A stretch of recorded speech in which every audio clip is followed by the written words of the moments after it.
Wow. Teresa's in Japan and it's 11 a.m. and she's dialing in. Man, we're going across the world. All right, Craig, you ready to kick this thing off? Yep, ready to go. We're recording. You are live. All right. Well, welcome, everybody. My name is David Bush, and I'm excited that you're here for us in this fourth week of the challenge. We're at halftime.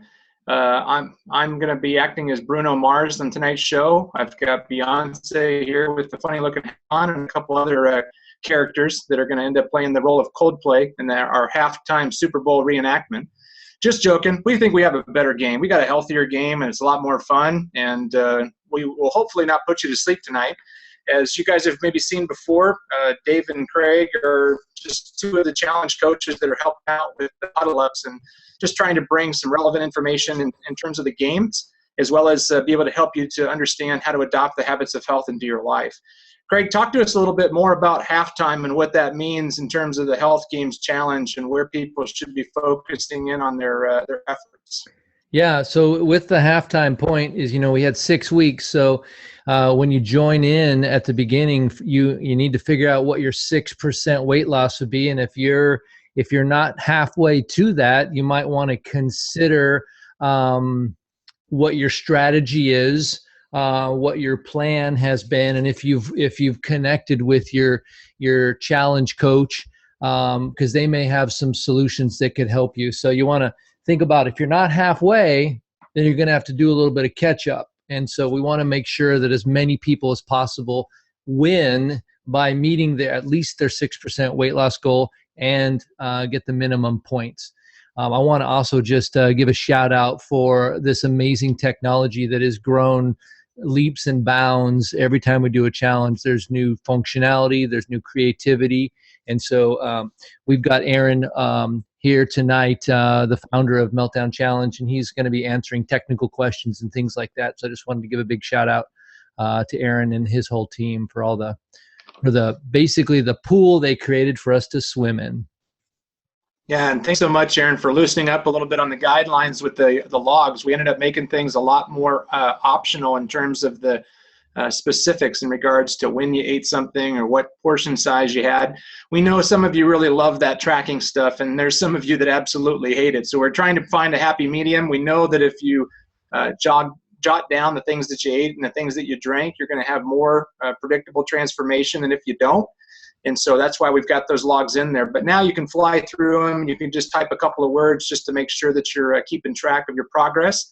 And let's go ahead and throw the survey up, Craig, in regards to connecting with their coach, because this is a great time just to get back to your challenge coach and your team or your team leader and just kind of refocus. Maybe you got every point available and you're just cruising right through. Well, 3 weeks is not very long, and you're going to need to make a transition in terms of your support structure and how you're utilizing technology. And your health coach can end up giving you some ideas and tips. And if you're kind of just moving along, you're not really sure if you're going to win or if you're going to achieve your goal, your health coach can give you some great support resources regarding the challenge technology, tell you a little bit about what to expect in the final 3 weeks of the challenge in terms of points and where you should be at, as well as give you some great recommendations to accelerate your weight loss. Go ahead, Craig. Yeah, just as far as we got it, I'm going to leave it up for about another 15, 20 seconds. So we have about two-thirds of us that have voted. So get back to your computer, vote, and so we can get a good showing of everyone tonight. Yeah, the last thing we want people to do at the end of the challenge is just to try to drop weight and just cut water weight. We don't want you to be in a situation where you're trying to, just finish the challenge strong and get the weight off. We want you to learn the habits of health so you can live a healthier lifestyle. And by all means, we want you to be a winner in the challenge. But we want you to do it the right way, not just the fast way. So make sure you check in with your challenge coach. Let's go ahead and throw out the survey results, Craig. Okay. All right. Oh, man, they're voting quick right now. Okay, polls ended. Great. We had 264 people that voted, and here are the results from that. So here's the neat thing about that. 48% of you said, yes, I connect each week by phone with your challenge coach. The people that want the best results you can't do that. You can't do this by yourself if you really want to learn this. So you can see that a majority of people are connecting each week via either text message, private message, or by the telephone. So great job, everybody.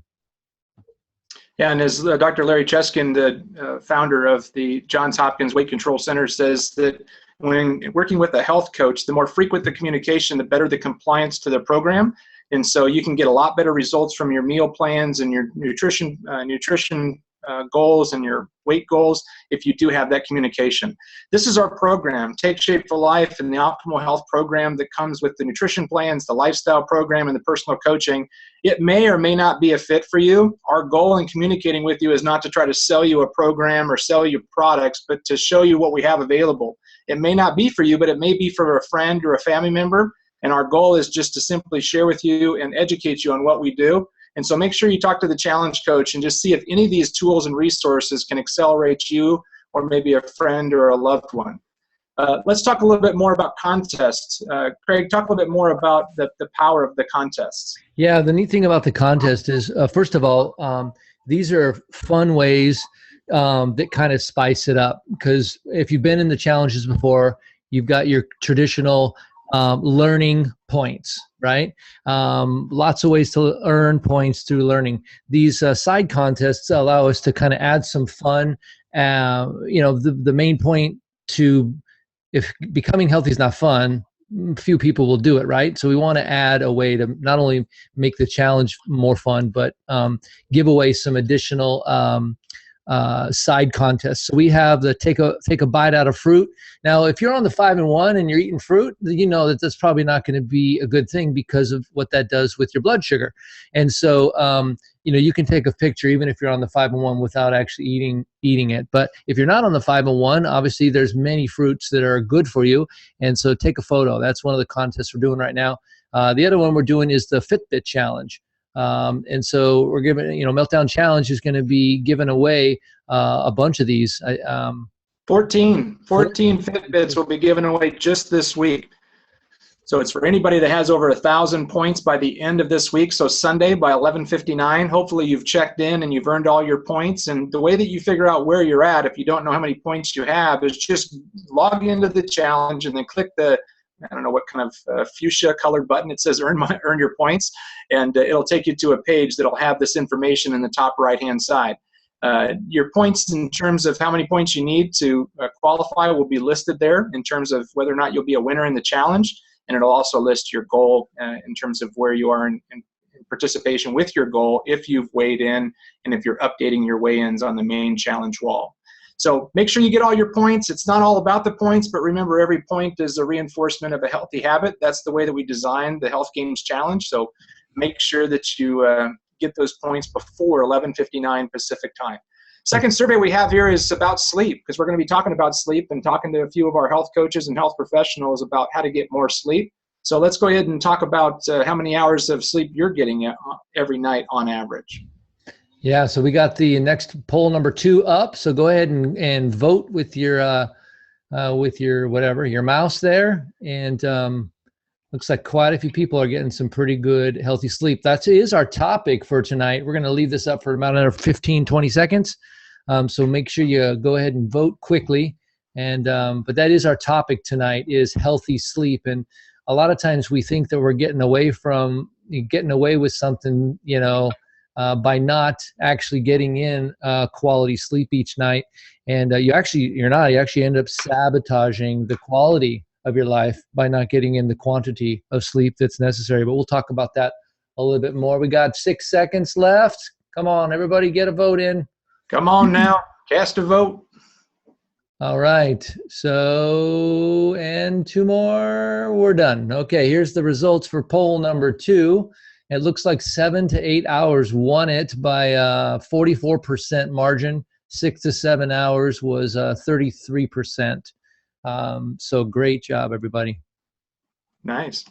So let's talk a little bit more about getting enough sleep. It's estimated about 50 to 70 million Americans suffer from sleep disorder or deprivation, and only a third of Americans get those 7 to 9 hours. So we're actually above the average here. I think that because we're all practicing healthy habits in the Health Games Challenge, we're learning those healthy sleep habits. But let's just talk about why sleep is so important. The functions of sleep, it helps you to clean those toxins out of your brain. It gives you that physical restoration. And you may be just thinking about sleep as just something that you have to get done. And, the least amount you can get in is the best. Or maybe you sleep in on the weekends thinking that that's going to be okay, but you don't sleep very well during the week. This webinar is really going to help you to kind of reinforce the importance of sleep and where it fits into your overall health picture. Mood regulation, strengthening your immune system. And as Dr. Anderson, the founder of our health coaching program and the author of The Habits of Health, talks about, is that sleep is as equally important as healthy eating, as well as healthy motion and support. This diagram, or this triangle, is basically building on the foundation of sleep and healthy motion and activity. And all of these fit together. And without healthy sleep, you're not going to have optimal health. Craig, talk a little bit more about the importance of sleep and how it affects your ability as a professional athlete. The quality or the need of good, healthy sleep. Yeah, it was back in the day when I was training for the Olympics, we were doing daily doubles and my body would sleep like it was so exhausted that some nights it would be 14 hours. It had so much repair work to do that it just needed to sleep. But now that I've gone back to racing after being gone for a while, the consistent sleep with the consistent eating and my water and all that, my body is able to perform at just such a consistent level because it repairs itself quickly, so I can get out there and I can train, exercise it hard again, break it down. So sleep is absolutely essential for recovery and for your body to just continue to keep up with life. We're going to share some more sleep tips on how you guys can all improve your sleep this week. But before we do that, I want everybody to take a pen and paper out. If you have it right there accessible, I want you to answer some questions. I'm going to give you 12 questions, and I want you to answer yes or no. And if you want to just kind of keep track on your hands, whether you said yes or not, that can be a way that you can do it as well. But let me go through these really quickly for you. So do you ever wake up tired in the morning? If you do on a consistent basis, then say yes to that question. How about, do you need a nap in the afternoon? Is that something that you desire? You may not be able to because of work, but is that something that you're looking forward to or that you wish you could do? Do you fall asleep watching TV?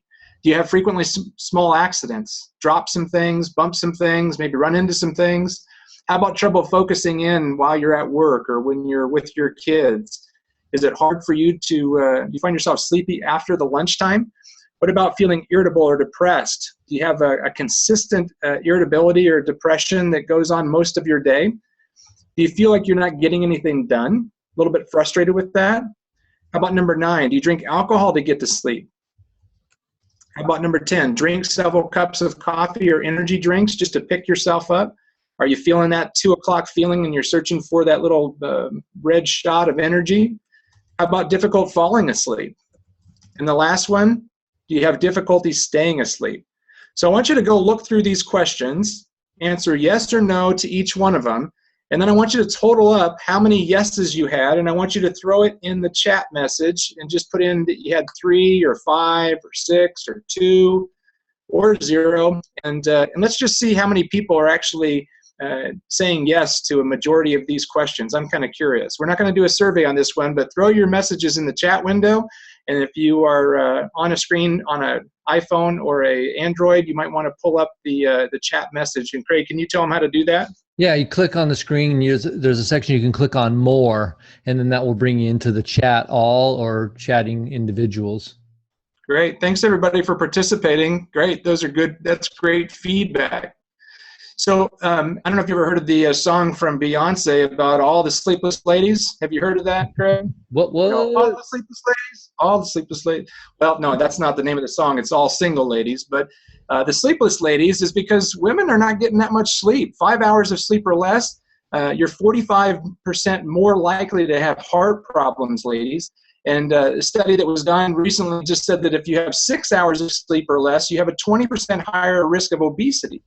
So maybe you're struggling with weight right now and you think that it's all about willpower. You know what you need to do, you just need to do it. Well, maybe you don't know what you need to do or you'd be doing it. And maybe sleep is one of those issues. And then England's Warwick School of Medicine found that getting less sleep, get this, Craig, almost doubled the risk of obesity, even in children as young as 5 years of age. So I don't know if you're hitting the fridge late at night, but this could probably be one of the reasons why maybe you are eating too much, or maybe you're feeling hungry, is because your body's not getting that recuperative sleep. Mm-hmm. One of the resources we're going to provide you as a complimentary resource is this document that helps you to evaluate your sleep. And I'm going to challenge each one of you to track your sleep. Track your sleep over a 7-day period of time. If this is an area that you feel like that you're struggling in, and you answered yes to more than 3 of those questions, take the sleep log and just track how many hours you're actually getting at night in terms of quality rest. There's actually some little questions that you can fill out as a way of tracking, and this, again, will be provided to you with the recording. But let me just show you some of these questions that Dr. Anderson, from his book, Dr. A's Habits of Health, encourages people that are wanting to improve their health to actually get serious about evaluating and getting answers to. Craig, have you ever done the evaluation of sleep? I haven't. I oddly enough, I didn't do the evaluation, but when I read through the Habits of Health book, I don't have a hard time sleeping, and I had more highlights in the sleep chapter than it's chapter 17 than any other chapter in the entire book. And so I did learn a ton about sleep, but I sleep really well. So that's just, it's never been a challenge for me. But my challenge is saying goodbye to the day and actually getting to bed. And the latest thing that I did is I've been leaving my cell phone on my desk downstairs and not taking it up and having it on my nightstand. And I've been doing that now for 2 weeks, and that's been huge, not to have Facebook, kiss Facebook goodnight and kiss Facebook hello first thing in the mornings. Facebook is an hour away from my bedtime and wake up time. Nice. Well, the idea of taking more mindfulness towards your sleep habits is obviously improving those qualities for you. In terms of the sleep cycle, this is Dr. Anderson talking about the different stages of sleep. And these different stages go from that time when you just fall asleep to the point where you're actually in REM sleep, or the deepest sleep out there. This is a full cycle. This cycle lasts about 90 minutes long, and it's something that you reproduce about 4 to 6 times a night if you're in a healthy sleeping environment and a healthy sleeping habit. Unfortunately, most of us are not necessarily getting all through this phase. We keep getting interrupted by some sort of disruption or some interruption. And so, Craig, talk a little bit more about the benefits of tracking your sleep using a wearable device like a Fitbit. Yeah, the Fitbits are pretty great for this. They, when you go to bed, you actually push a button telling a Fitbit that you're sleeping, and then it tracks every time you move during the middle of the night, and then you actually hit another button when you wake up, and so you can see an average over time of how much time you were actually asleep or how much time you were not moving. They've got free apps for your iPhone or Android that you can start. One was called Sleep Timer. There's a number of them out there, and you actually start the app, you put it on the corner of your bed and then pull the sheet down over the top of it, and you just let it sit there, and it can track motion while you're sleeping. And it's fascinating to do that for 7 days, maybe 14 days, and you can see how many times you turn over in bed and what kind of restful sleep you actually get. So those 14 people that win a Fitbit, we're going to ask you to make sure that you track your sleep when you get that Fitbit and report back to us. And if you already have a wearable device, you might want to go in and type Fitbit sleep inside Google and end up getting some instructions on how to leverage that technology. Sleep deprivation is actually a form of psychological torture, and I don't think that any one of us would want to waterboard ourselves or torture ourselves. And if you're not giving yourself good quality sleep, it's like going without food and water. It rapidly erodes your emotions and self-confidence, resulting in erratic behavior. Now, take a look at this screen here. Come back to the computer if you've navigated away and look at some of the effects of sleep deprivation. Do any of those look familiar to you? These may be some of the issues that you may want to deal with as a part of your health journey, and you may want to talk to your health coach about how to improve those over the next 3 weeks or beyond the challenge when the challenge is done. Talking about sleep deprivation, Craig, why don't you go ahead and throw up that poll and see if anybody is suffering from some form of sleep deprivation or good old-fashioned torture. Yep. Okay, guys, we got a poll. Come back and vote in the poll.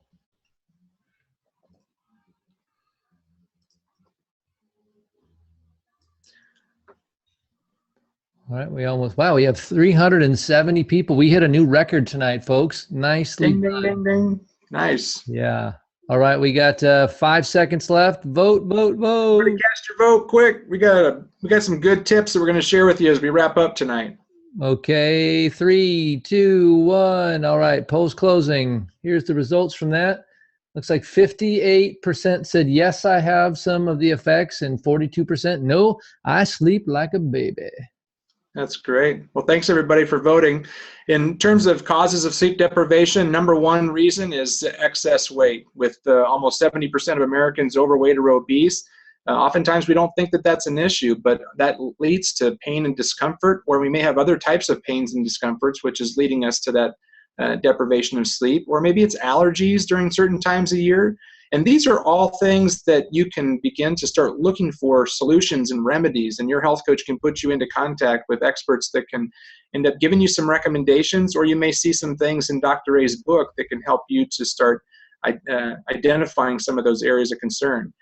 Craig, talk a little bit more about the excess weight thing, and then let's go ahead and introduce our panelists and yeah, there's so many people that struggle over and over. You lose weight and you gain it. You lose weight and you find it. You lose weight and you find it.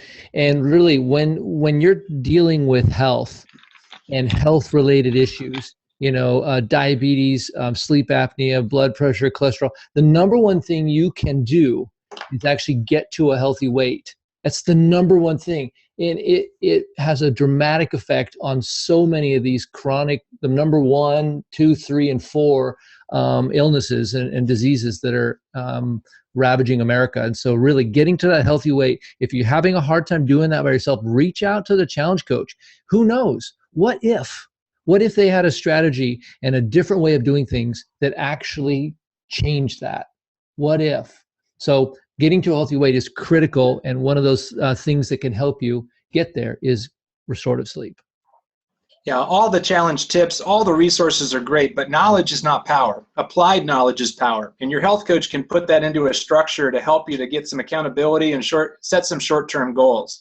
And we're going to introduce one of our certified health coaches, Danielle Varenga. As you can see, she's got an amazing health transformation story, but tonight she's going to talk a little bit about simple steps to get healthy sleep and how a mom of twins is trying to pull that off and working through her own obstacles and barriers. So Donnie, welcome to the call. Thanks, David, for having me. Well, you saw that picture that the before picture is actually after I ran a weight management program for kids. And so you were talking about how applied knowledge is power. Is that what you said? I knew what to do, but I wasn't doing what I knew. Actually, I was doing what I knew while I was pregnant. I was very proud of myself when I delivered twins. I was about 7 pounds above my pre-pregnant weight, and I was patting myself on the back as somebody that's always struggled with my weight. I thought, woohoo, I got this down. Well, then I had to learn how to live life keeping 2 babies alive. And a lot of people posted in the chat that they wake up every 3 hours. And so for 9 months, I was up every 2 hours. And I would give myself about a 4-hour window of time to take a little nap every 24 hours. And during those 9 months after my babies were born, I put on 50 pounds. And there's lots of players in that story, but I really put a lot of blame in my sleep deprivation. And, even though I was a nurse and I had run this weight management program and I've gone through a graduate school, I did not understand the role that hormones played in terms of our weight and our appetite regulation. And there are hormones that make us feel more hungry, and there's hormones that say stop eating. And when you don't get enough sleep, those hormones do the opposite. They make you want to eat more, and there's no stop button. And the hormone that makes you hungry is called ghrelin, and I call it the gremlins, because when I don't sleep, oh my goodness, I could eat the house down. And that's what happened over those 9 months. I was not sleeping, and all I wanted to eat was cupcakes and pies, let me tell you. But there are things that we can do to help our situation in terms of getting better sleep. Understanding that our body's going to work against us, we can use that in our favor. And setting routines is so key. Absolutely. Having a routine is what's going to help get us through. Having a consistency.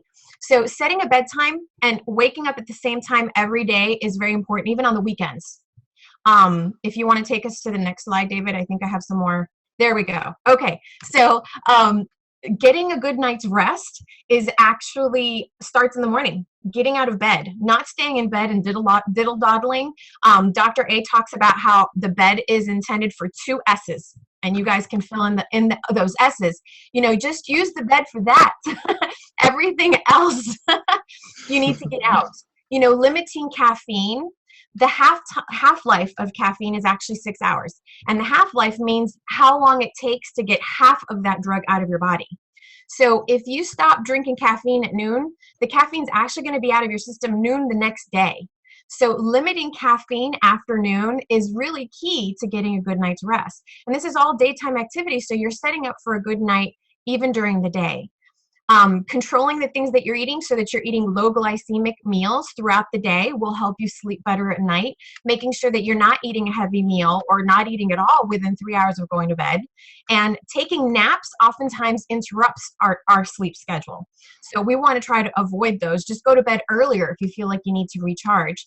There's so many things that you can do in the evening. I mean, you can connect with your health coach to get all of those specifics, but really having a routine is so key. I mean, if you're familiar with Pavlov's dogs, right? There was an alarm and they would get a snack. There was an alarm and they would get a snack. And that consistency made it so that when they heard the alarm, their mouth started watering. And what we want to do is we want to program our brains that when we start our bedtime routine, it's time to shut down. So having some kind of 30-minute routine before you go to bed, 30 minutes, maybe it's that you get, drink a cup of hot tea, take a hot shower or a hot bath, and crawl into bed. Put on your favorite PJs. For my babies, I remember that I had this harp music that I played. Having twins, I needed routine for my sanity. And I was the nap Nazi. When it was time for them to sleep, it was time for them to sleep. And I had the special music that I played and their special pajamas. And if it works for babies, it works for us. So having that routine is key to making sure that we get good sleep. That's great. And it's so cool to hear that you, as a nurse and a health educator, actually going to that program that actually taught you those habits of health in a way that you could actually adopt them. That's just a real credit to the Dr. Anderson's Habits of Health book and the health coaching program and the challenge. So thanks for being on with us, Donnie. Next, we're going to throw it over to Jan Paxman, who's also a nurse and a certified health coach with us. And Jan's going to talk to us a little bit about her story, and then she's going to talk a little bit more about that bedtime ritual that she's trying to practice to get healthier herself. Jan? Absolutely. Thanks, Dave, for having me on. Dave said that it was a hat night tonight, so I came with my hat on, and I'm not sure why I have it on, but I'm here with it on anyway. There it is. Dave's got his on. Okay. So, yes, I found this program when I was trying to get healthy after having my last baby. I was struggling to get those last baby pounds off. And I found a friend, I met up with a friend who had recently had a great transformation for his health. And he told me about this program, and I did my due diligence and checked it out to make sure it was healthy. I was so impressed by the balance, by the simplicity, by the way that it's medically formulated, and it made sense. And it was also sustainable, something I could learn and live, different than a diet, which is something you start and stop.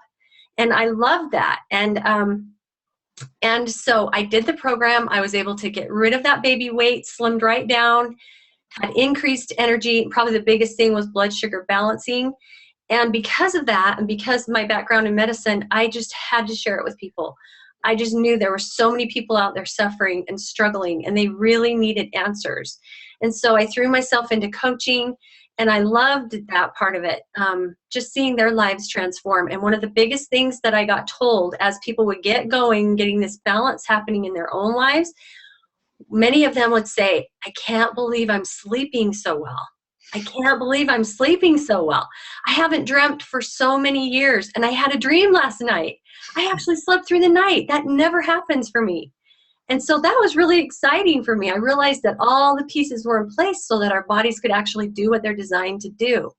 And so that was really exciting for me. And for myself personally, I've always been able to sleep pretty well, but I just found that that I again would have really great sleep, just like my clients. I just felt like I was in a deeper sleep. The problem came, when our last baby was born, he was the 8th one. And so like many of you I'm seeing on the chat, you're saying, oh, babies are waking me up. Babies are waking me up. Babies are keeping me going. And like Donnie mentioned, she totally was up all those first 9 months every 2 hours. So it's difficult sometimes to get that restful sleep. And I really get that. But as we are mindful about it and we do our very best to try to get that sleep in, then we can try to improve that. I know for a lot of moms, we sometimes think, well, when the kids all go to bed, that's when I can get something done.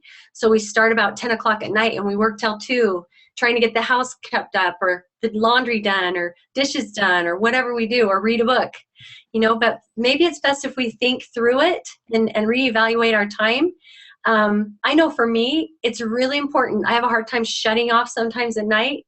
And so it's important that we prepare ourselves to go to bed. Like what Craig was saying, he leaves his phone downstairs on the desk and he doesn't take it with him.